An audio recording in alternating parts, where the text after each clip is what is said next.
E aí, meu povo, tudo bem com vocês? Bem-vindos a mais um vídeo. Meu nome é Thaís. No vídeo de hoje a gente vai falar sobre comunicação não violenta, então vem comigo.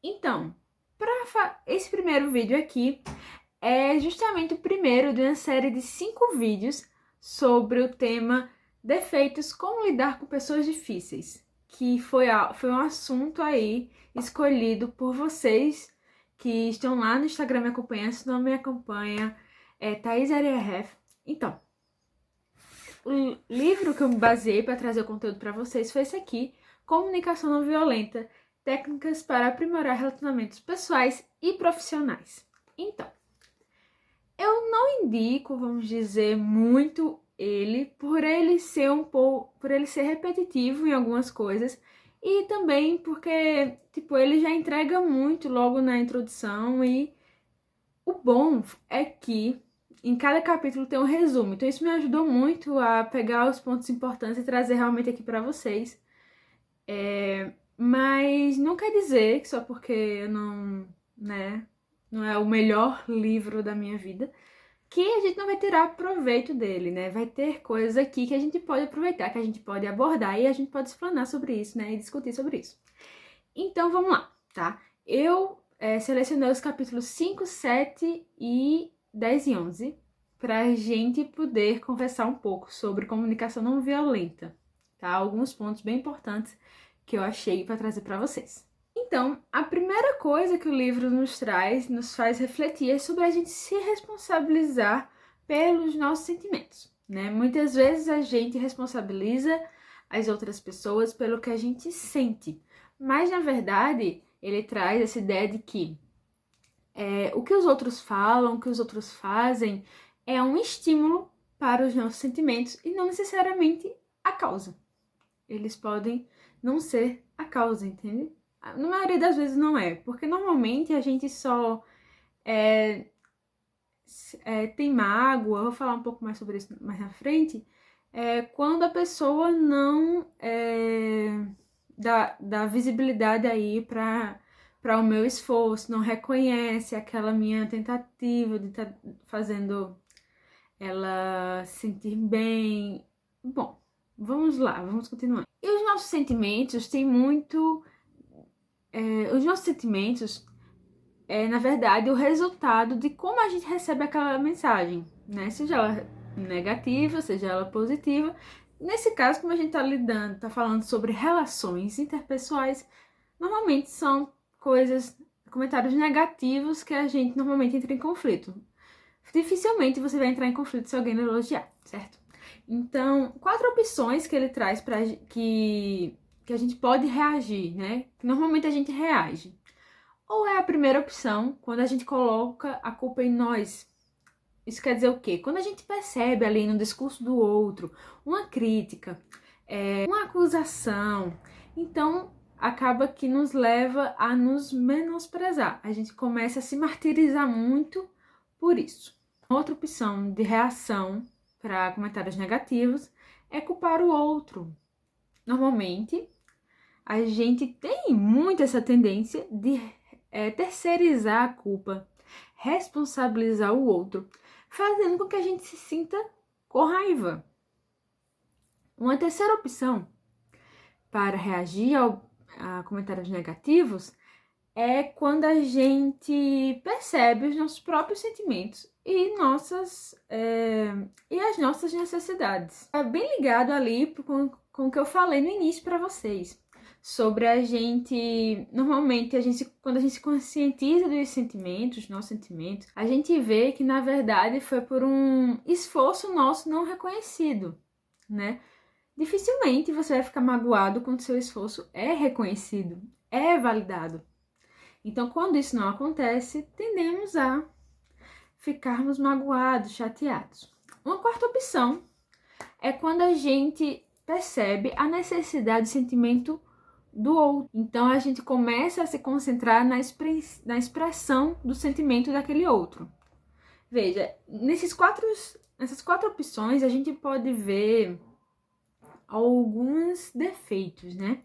Em questão de se martirizar demais, a gente vê que não leva a lugar algum, né? Não vai resolver ficar se culpando, ficar olhando só para si, e como você se sente mal não vai fazer com que as coisas se solucionem. Colocar a culpa no outro não vai fazer o outro reconhecer o seu esforço, não vai fazer ele agir de outra forma, só vai aumentar ainda mais esse conflito. Perceber só os meus sentimentos e não perceber o do outro, isso na verdade não é um diálogo, né? É um monólogo, né? Perceber só os meus sentimentos e não o do outro acaba sendo que egoísta, né? E acaba que a gente começa a se magoar muito por a gente achar que a nossa opinião vale mais, que a nossa posição ali naquela situação é a mais importante.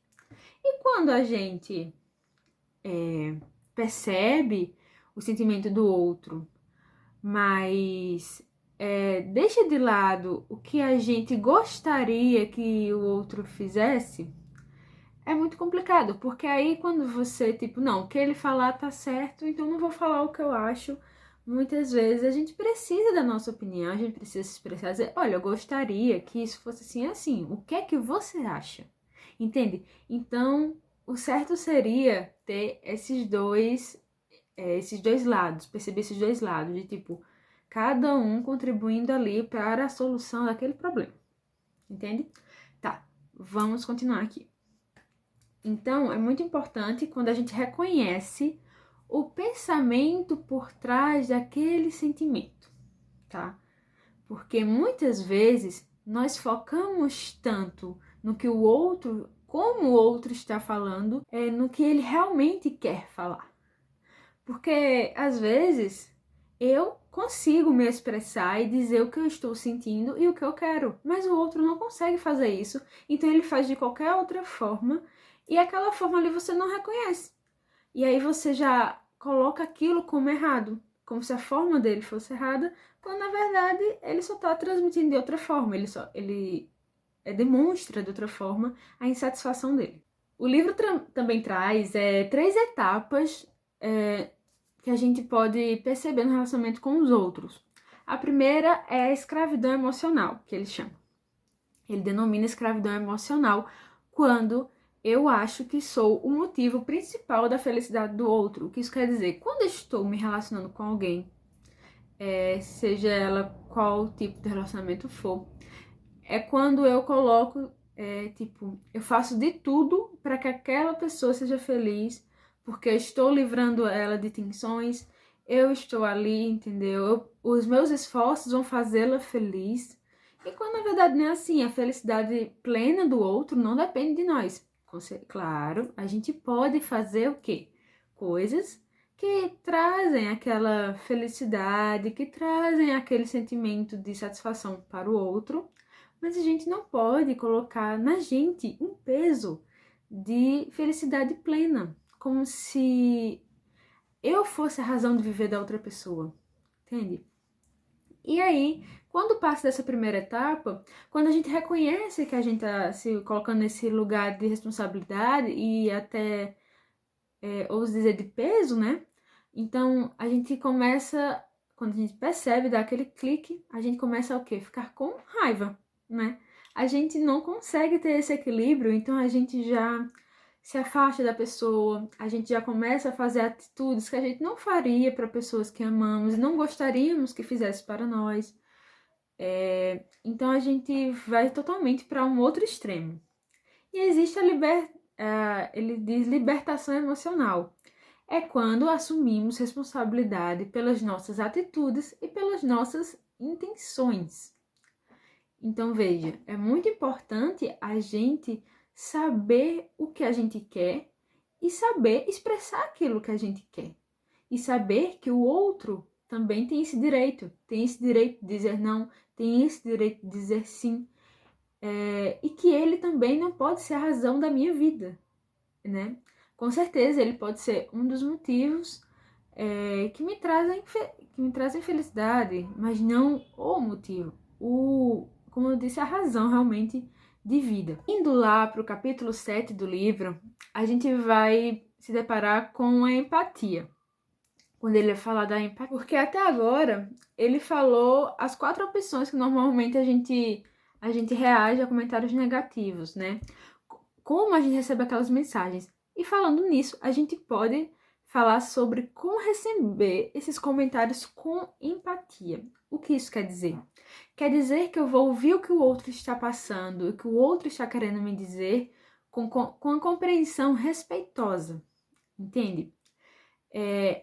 Então, a empatia dá lugar para que eu seja ouvinte de uma forma atenciosa, de uma forma que eu não siga esse meu querer de dar opinião, de mostrar minha posição, de dizer, olha, eu me sinto assim, e ignorar totalmente o que o outro está falando. Ignorar totalmente o sentimento do outro, ignorar a necessidade desse outro. E como a gente está falando muito de emoção e como reagir a comentários negativos, existe também a raiva. Eu já falei um pouco, né, de como as coisas que acabam nos fazendo sentir raiva. Então aí o livro vai vir trazer como a gente pode sentir essa raiva, né? Esse sentimento tá aí para ser sentido, mas isso não quer dizer que a gente vá agir baseado somente nele. Ele pode ser ponderado e a gente pode reagir a esse sentimento de uma forma diferente do habitual. Ou seja, quando a gente sente raiva, é muito bom a gente parar e respirar um pouco, para que a gente não haja conforme o meu coração desesperadamente corrupto quer responder aquilo ali.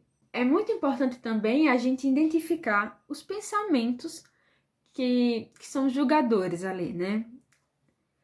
E terceiro, atentarmos para as nossas necessidades e como a gente expressa essas necessidades. Porque muitas vezes a gente está passando por outra coisa que está aqui dentro e a gente não expressa, e quando a gente entra em conflito com alguém, todo sentimento, toda, vamos dizer, chateação que estamos sentindo acaba sendo expressado nessa discussão, nessa situação ali com o outro, e quando ele não tem nada a ver com isso. E então a gente é muito responsável, sim, pelo que a gente fala e como a gente quer ser entendido, entende? Não é saudável a gente ficar falando, dando indireta ou comentários que a pessoa tem que entender nas entrelinhas. Seja direto, seja respeitoso e direto com aquilo que você quer, com aquilo que você necessita naquele momento, e deixe o outro ser também, ter essa liberdade de falar a necessidade, o sentimento dele, para que vocês, naquela situação ali, possam se resolver. Então é muito importante a gente eximir o outro da responsabilidade sobre essa raiva que a gente está sentindo, porque se trata mais de nós do que dele propriamente. E vice-versa. A raiva do outro se trata totalmente dele, do que ele está sentindo, que necessariamente nossa. Entende? Então acaba que essa questão de lidar com pessoas difíceis, na verdade, é lidar com pessoas que são iguais a nós. Porque ninguém é melhor do que ninguém, ninguém é mais fácil de lidar.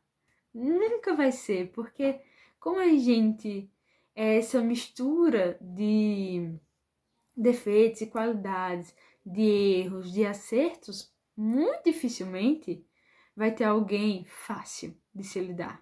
E falando com a visão cristã da coisa, a gente é pecador, a gente não pode esperar perfeição do outro, a gente não pode esperar que ele seja. A gente pode esperar de outros cristãos, claro, uma atitude cristã. O que isso quer dizer? Quer dizer que saber que ele vai errar, mas que se ele errar, ele vai se arrepender e existe toda uma conversa para se entrar dentro disso, né? Porque a gente não é um simples preto no branco. A gente precisa ouvir, a gente precisa perdoar, a gente precisa ver se o outro realmente se arrependeu. Será que a gente se arrependeu do que a gente falou e a gente errou? Será que eu perdoaria se a outra pessoa fizesse aquilo que eu fiz com a pessoa? Entende? Então tem N fatores, sabe? Então, por isso que eu achei muito importante dividir essa série em 5 vídeos, porque a gente vai entrar em assuntos muito importantes e que nos faz pensar, nos faz refletir sobre os relacionamentos que a gente tem com as outras pessoas. E com certeza visando, claro, a melhora disso, né? A melhor conduta, a melhor interpretação, a melhor forma de se expressar, pra gente não ficar encucado e mente fechada, cabeça dura, dizer, não, eu me expresso assim porque eu sou assim, pronto, acabou. Não, você pode melhorar a forma de falar, de dizer, olha, não gostei, olha, eu gostei disso, olha, mais ou menos a gente poderia fazer disso de outra forma, sabe? Existem opções e a gente precisa usar essa sabedoria que Deus nos concede para ser uma melhor versão, para ser uma melhor pessoa, claro. E é isso. Eu espero que eu tenha feito vocês refletirem um pouco, porque foi muito bom trazer esse assunto para vocês e eu estou muito ansiosa para gravar os próximos vídeos. E é isso. Se inscreve no canal, tá? Ativa as notificações no sininho para você receber os próximos vídeos. É uma série de 5 vídeos, não vai perder, hein? Não vai perder. E eu vou sempre estar avisando lá para vocês na página, sem problemas. Então me segue lá no Instagram também. Deixe teu joinha. Até mais. Foi um prazer, como sempre. Um beijo e até a próxima.